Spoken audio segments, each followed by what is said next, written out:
Vous devez penser à vous avant de penser à vos enfants pour éviter ce genre de situation. Il y a quelques temps, une mère de famille m'a contacté pour me dire que son enfant voulait monter la Soufrière avec elle. Donc la Soufrière, il faut savoir que c'est une montagne en Guadeloupe qui va jusqu'à 1600 mètres et que malheureusement, à cause de son poids, elle faisait plus de 100 kilos, elle ne pouvait pas faire cette montée avec son fils. Elle était non seulement très triste de ne pas pouvoir accomplir le rêve de son fils, et son fils était également très triste de ne pas pouvoir réaliser cette montée avec sa mère. Et dans cette vidéo, je vais vous expliquer pourquoi il est très important de prendre soin de soi, de s'occuper de soi en priorité. Beaucoup de personnes me disent « Oui, mais c'est du n'importe quoi », mais attendez. Avant tout, n'oubliez pas de vous abonner à cette chaîne et à me dire en commentaire, est-ce que vous faites partie des parents qui prennent soin de leur santé? Quand vous montez dans un avion, qu'est-ce que vous dit l'hôtesse? L'hôtesse vous dit de mettre le masque d'abord sur vous, avant de le mettre sur votre enfant. Pourquoi? Tout simplement parce que si l'enfant tombe dans les pommes, il sera incapable de s'occuper d'elle tout seul. Donc du coup, c'est pour ça que le parent doit d'abord mettre le masque sur lui pour pouvoir s'occuper de son enfant. Le but ici, c'est de vous faire comprendre que si vous ne prenez pas soin de vous, si vous ne vous accordez pas du temps pour votre santé, vous aurez du mal à vous occuper de votre enfant correctement. Si vous êtes en permanence fatigué, vous ne pouvez pas vous occuper correctement, passer des bons moments avec votre enfant. Et dans cette vidéo toute simple, je vais vous dire quelques raisons pour lesquelles vous devez absolument, que vous soyez parent ou non, prendre soin de votre santé. Raison numéro 1, c'est que si vous ne prenez pas soin de vous, vous n'allez pas avoir assez d'énergie pour vous occuper correctement de votre enfant. Un enfant, ça demande énormément d'énergie. Et si vous n'avez pas d'énergie, qu'est-ce qui va se passer? Vous allez dire à votre enfant en permanence que vous êtes fatigué, vous allez le laisser sur une tablette et l'éducation ne sera pas correcte. Donc vous devez avoir de l'énergie. Beaucoup de personnes vont me dire « Oui, mais Joris, avec le travail, les enfants, je n'ai pas d'énergie. » Non, tu n'as pas d'énergie tout simplement parce que tu ne donnes pas à ton corps le bon carburant et tu ne fais pas un sport pour avoir un corps qui a de l'énergie. Premièrement, tu dois avoir de l'énergie pour ton enfant. Deuxièmement, encore une fois, le sport et la bonne alimentation ne va pas te rendre invincible. D'accord? Mais le but ici, c'est de réduire, pas les chances, mais les risques d'avoir certaines maladies comme le diabète, l'obésité, plein de choses, des problèmes des inflammations, des problèmes articulaires, etc. Le but, c'est de s'éloigner de ces maladies. Parce qu'on ne se rend pas compte, mais il y a énormément de parents qui meurent beaucoup trop jeunes. Trop jeunes, tout ça des fois à cause des accidents, ça n'y peut rien, à cause de maladies, ça n'y peut rien, mais certaines de ces morts auraient pu être évitées si ces personnes avaient une bonne hygiène de vie.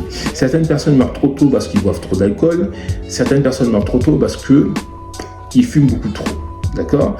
Et si vous aimez votre enfant, en tant que parent, vous êtes d'accord que perdre ses parents trop tôt parce que ses parents n'ont pas fait ce qu'il faut, n'ont pas pris soin de leur santé, franchement, l'enfant va vous en vouloir, d'accord? Même si vous êtes mort, il va vous en vouloir. Si c'est une maladie, c'est un accident, c'est la faute à pas de chance. Mais si quelque chose arrive et le médecin lui dit, si tes parents avaient fait attention à leur santé, ils seraient encore là, alors là, l'enfant va vous en vouloir, même si vous n'êtes plus là. Donc du coup, le but, encore une fois, c'est de s'éloigner de certaines maladies. Autre point, il y en a énormément, mais on ne va pas tout aborder dans cette vidéo. Autre point, le fait de prendre soin de soi, de bien manger, de bien dormir, etc., de se forcer à se coucher à certaines heures, de se forcer à manger certains aliments, d'accord? Ça permet d'avoir de l'énergie. Je parle toujours de l'énergie, encore une fois, on s'en fout de la chip, ça c'est après. D'avoir de l'énergie pour passer des bons moments avec les enfants, faire du vélo, jouer au foot, faire du basket, faire plein de choses. Les enfants, ils vont retenir ça plus tard. Ils vont retenir que j'ai fait du foot avec mon père, j'ai fait du vélo avec ma mère, j'ai fait du foot et du vélo avec ma mère et mon père. Ils vont retenir ça. Ils ne vont pas retenir le fait que vous lui avez donné une PS5 ou vous lui avez donné, je ne sais quoi, le dernier iPhone.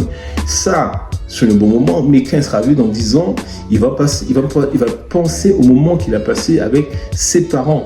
Moi, je viens de la Guadeloupe, j'étais élevé par mes grands-parents, et moi, je me souviens, même si c'était pas agréable, quand j'allais attacher les bœufs, comme on dit en Guadeloupe, quand j'allais dans les champs de canne avec mon grand-père, ça je m'en souviens, c'était chiant, mais avec le recul, quand on allait des fois à la campagne, se poser avec les vaches à côté, etc. On est tous en famille, on rigolait, on pensait à ça, d'accord? Mais si mon grand-père, ma grand-mère était un peu malade, mais si mon grand-père n'avait pas d'énergie, on n'aurait jamais pu passer ces bons petits moments. Et je m'en souviens encore 40 ans après. Aujourd'hui, j'ai 46 ans et je m'en souviens encore. Autre chose, autre élément sur le fait que prendre soin de sa santé et faire du sport est non négociable quand on est parent, encore mieux quand on est un parent responsable. D'accord, c'est que le fait de prendre soin de soi, ça évite, ça limite, je ne dis pas que ça, non, on va oublier évite, ça limite des risques d'être, ça vous permettra d'être plus autonome plus tard. Et le fait de savoir que sa mère, son père est autonome, ça libère l'esprit de votre enfant. Votre enfant a 45 ans, à 60 ans, il sait que maman peut prendre sa douche sans tomber dans la baignoire. Il sait que maman peut faire ses courses, je n'ai pas l'appeler tout le temps, etc. Ça, donc le but, encore une fois, c'est pas que vos enfants s'inquiètent pour vous. D'accord?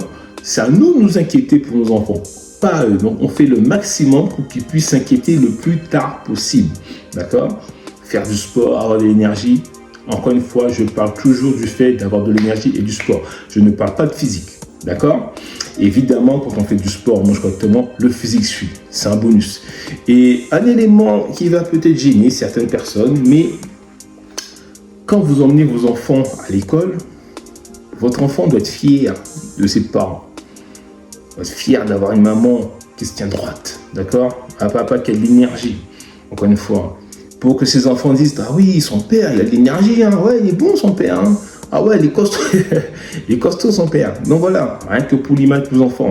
Montrez à vos enfants, montrez aux autres enfants que vous êtes un parent qui prend soin de lui, soin de sa santé. Encore une fois, ça ne fait pas tout, mais c'est très important. Ok? Et ça permet également à votre enfant d'avoir les bonnes bases pour ne pas faire les mêmes erreurs que nous ou moi avons fait dans nos jeunesse. Il y a quelques temps, je faisais 108 kilos, je me souviens. Et normalement, si j'ai bien fait les choses, j'ai montré à mes enfants, bien manger est essentiel et faire une activité sportive est obligatoire. Normalement, ils n'ont pas les mêmes problèmes que moi plus tard. Donc encore une fois, le but encore, j'ai le nez qui me rend désolé. Le but encore, c'est pas de vous culpabiliser, même si aujourd'hui vous ne faites rien, ce n'est pas grave. Des mauvaises habitudes pendant des années peuvent être résolues en 6 mois de discipline. D'accord? Encore une fois, vous devez prendre soin de votre santé pour vous en priorité et pour vos enfants. Donc n'oubliez pas, si vous voulez savoir le nombre de calories que vous devez consommer pour perdre du gras sans avoir faim, il y a le calculateur de calories qui est juste en bas.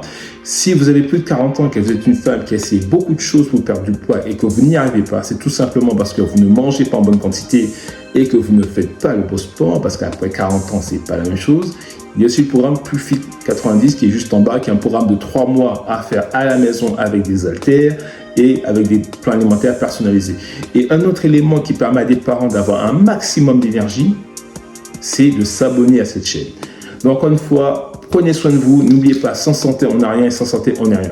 Transformation du jour, Chloé qui a perdu 18 kilos. Si vous voulez voir plus de transformations, cliquez sur le lien qui est juste en bas. Ciao!